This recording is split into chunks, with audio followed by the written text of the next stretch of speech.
This was my second attempt today at recording my birds in my big backyard. And once again, I stuck the camera into the suet cage, and the birds that I'm seeming to record the best this way are the tufted titmouse and the black-capped chickadee.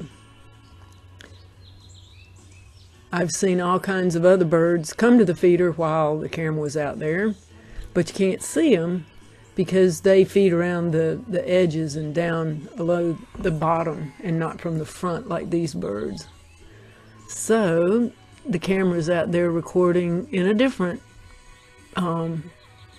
method. I strapped the camera to the pole and I'm looking up, but I don't think I'm going to get nearly the quality of lighting that this is, but we'll have to see. So in the meantime, we shall watch the tufted titmice take turns, Richard come and go from the back porch, and the black-capped chickadee having its fill at the feeder. There's the little chickadee.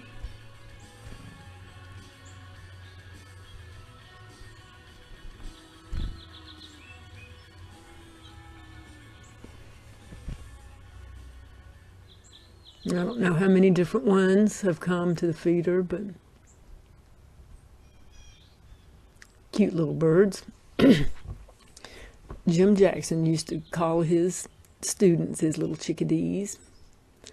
It was a very nice term of endearment.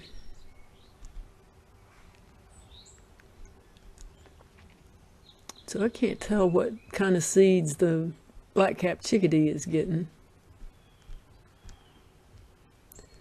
And I changed out speakers, so I'm not real sure what kind of bird songs are going on in the background. But I did hear red-winged blackbirds today, so I might get out my Canon and try to photograph some with the long lens.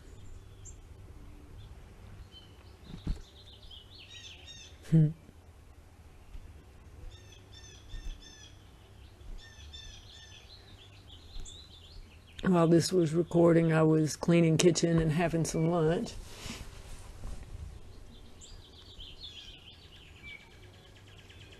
And I played with speakers for a little bit.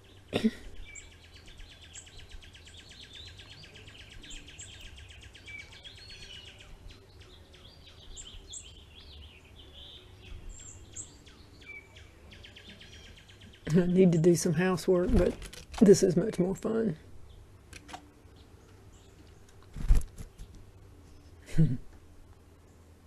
They have an impact when they land, even though they're little birds with hollow bones.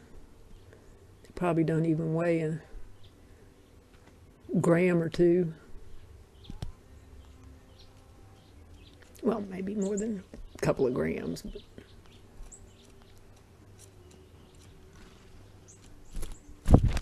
there you go.